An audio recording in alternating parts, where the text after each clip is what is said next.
Hello, I would like to welcome you to Sinfonia Toronto's Beethoven at 250 concert.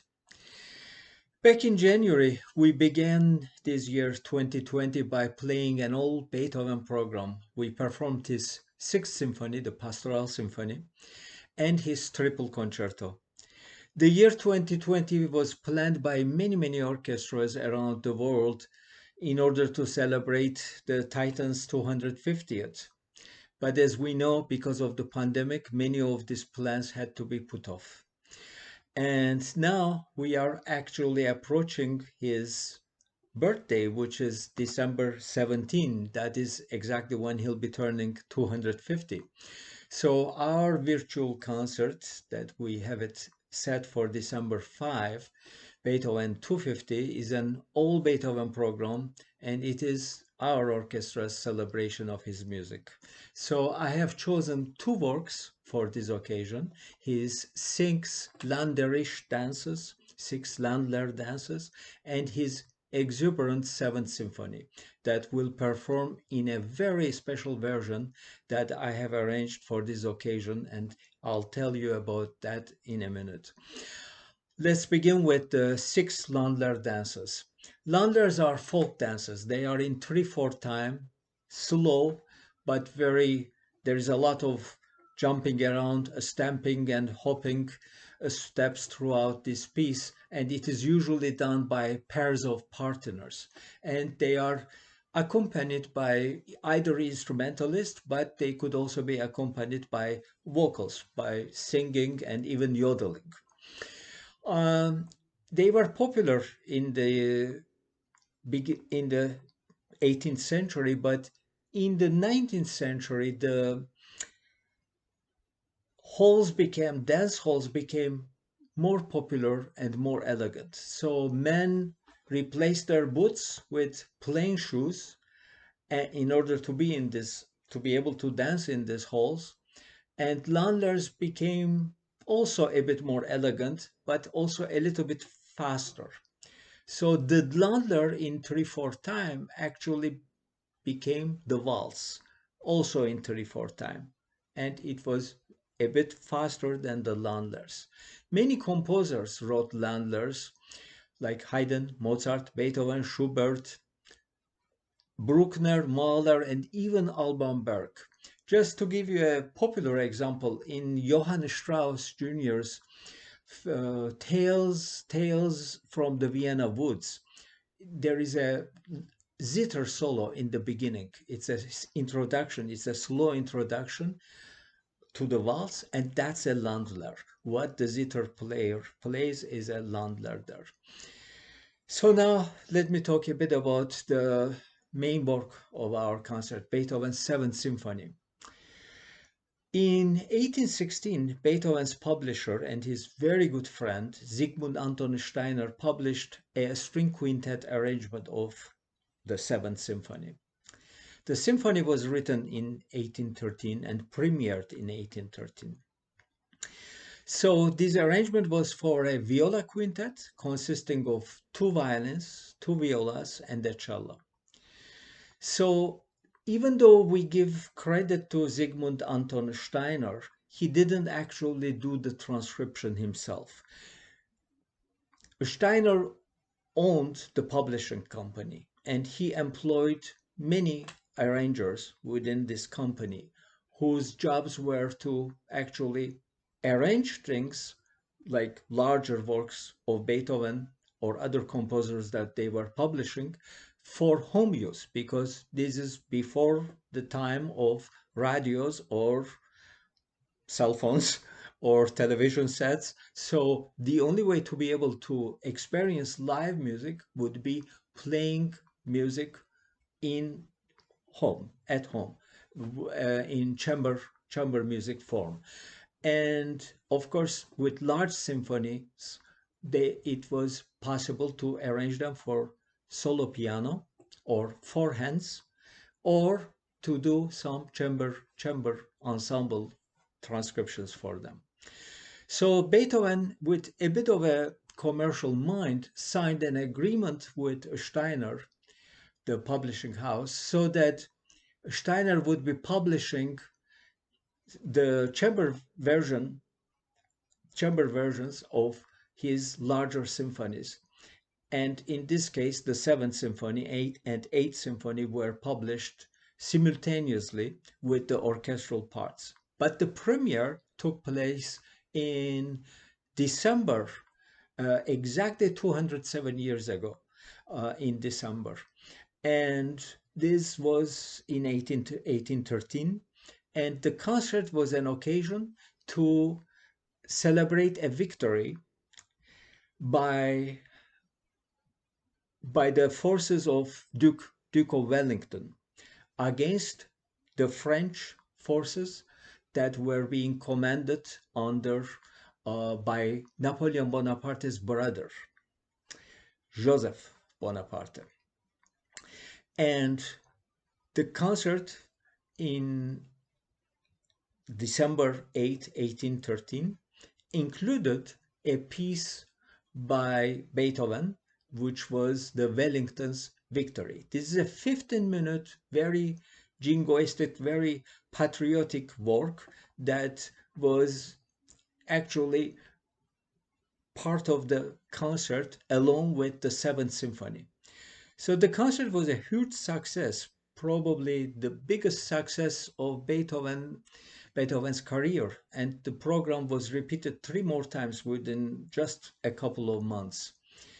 Beethoven actually introduced the concert himself, and he said something like, "We're moved by nothing but pure patriotism and the joyful sacrifice of our powers for those who have sacrificed so much for us." So the concert that included the Seventh Symphony got reviewed the next day in the Viennese newspaper, Wiener Zeitung. And the big success of the concert was mentioned, but it was all attributed to the Wellington's victory. And the Seventh Symphony is mentioned there as a side piece, as a side companion work to the Wellington's Victory. Now, the Wellington's Victory is a work by Beethoven, and it is, of course, Beethoven, but it is not one of his greatest achievements. So this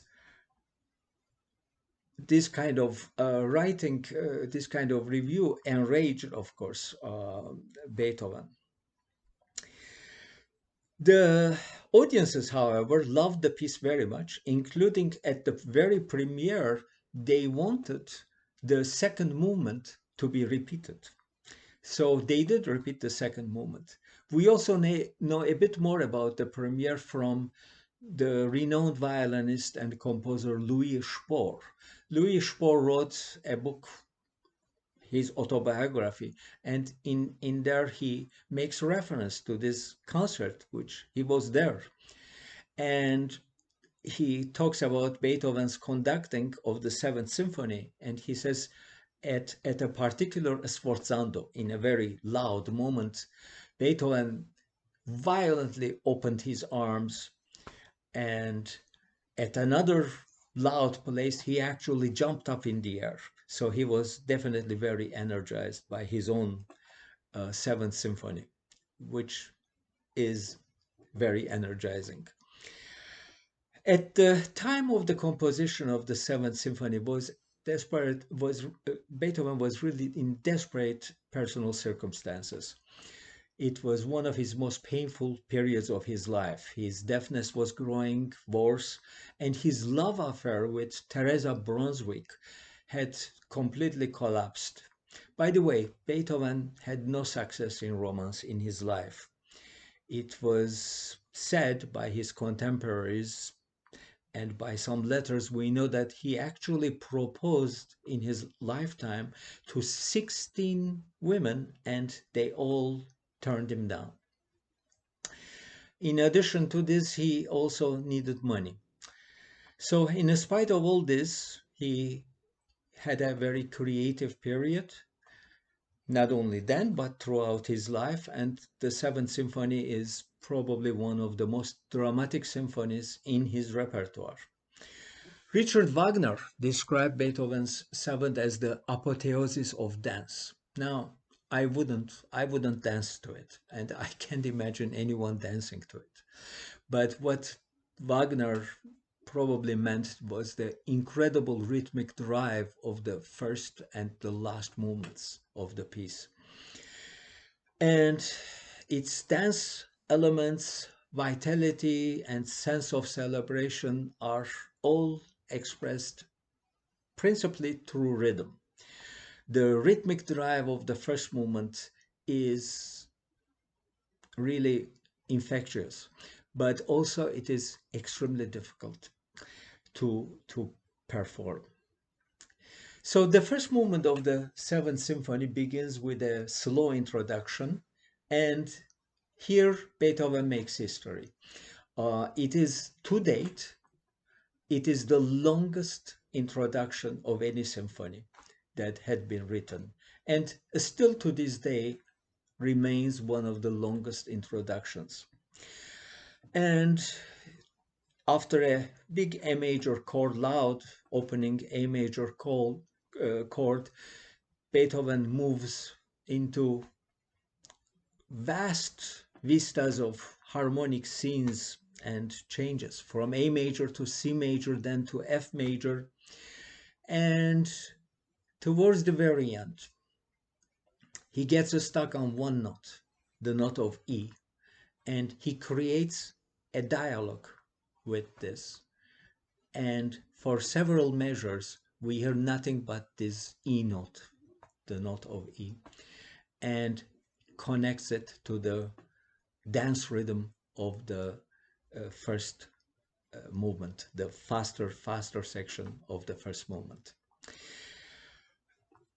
Eventually, this very simple tune is joined by a second theme, but it's the first theme that will occupy the majority of the first movement. The second movement is a very interesting piece. It's an allegretto. It's marked by Beethoven as an allegretto, and it was often played as a separate work during the 19th century. It is not the customary second movement that would be usually slow, but it is an allegretto, and it has a march-like rhythm going on, march-like figure that is almost repeats itself like a ostinato. And it is joined by a more relaxed and a absolutely gorgeous but slightly melodramatic tune. And these two march-like theme, as well as kind of melancholic, I should say, theme, actually play together. At one point, Beethoven actually thought about changing the rhythmic description from allegretto, instead saying andante quasi allegretto, meaning slow, almost like an allegretto. It's a difficult movement, and it's a difficult beginning of the movement for any conductor. Concentration needs to be 100% to find the right pulse for the piece. And it's an unforgettable movement, really. So after the second movement, we come to the scherzo. A scherzo is, again, here there is tremendous rhythmic vitality, but this movement is almost like a machine that keeps rolling and gains momentum, and feels the organization of this movement is just incredible. The orchestration, the original Beethoven's orchestration, as well as how it flows. it almost feel like it has its own life, that it has its own momentum that goes, as if performers are drawn by the piece itself. The Theriosection is slightly slower, and it is based on a hymn from southern Austria. And he repeats this slower Therio and then connects to the Scherzo. And at the very end, there is a bit fragment of this hymn again. And then suddenly there are 5 very loud chords that he writes with a new rhythmic description by saying presto, very fast, those 5 chords. The rhythm is not related to anything that happened earlier. The 4th movement is loud, energetic, and here again, rhythm, the rhythmic drive. But here Beethoven plays a few tricks here. Here it's the movement is in 2/4 time, 1 2 1 2, but here the customary accent that feels this rhythmic accent that is always somehow inherently present in 1 2 pieces falls on the 2nd beat. Here he writes sforzando. He puts accents and sforzandi on the 2nd beat. So there is this funny momentum, rhythmic momentum in the last moment. It's a brilliant movement. There is one particular section that worth noting. Here is, it's a 59 bar long section where it's rolling without reaching a resolution. Basically, there is a bass line that goes on 2 notes, G sharp and A, and then it keeps repeating and keeps repeating, and then starts doing this chromatic winding down and finally reaching a resolution and the home key. And this is a fantastic moment, and the 7th symphony really, it's one of the most popular out of 9. It's hard to compare the Beethoven symphonies. Every one of them is a masterpiece. So the arrangement by Steiner of the 7th symphony originally is for a string quintet, as I mentioned earlier. What I have done is I have rearranged things a little bit. So I have added contrabass as well as the entire string section, our orchestra, but I have taken Beethoven's original string parts as well and made a few adjustments into the transcription of Steiner Company's transcription of the 7th symphony. So it will be very interesting to hear it. This is going to be the first time this version has ever been played in this way, and I hope that you will join us and hear and enjoy the concert, and I wish you all the best and hope to see you soon. Thank you.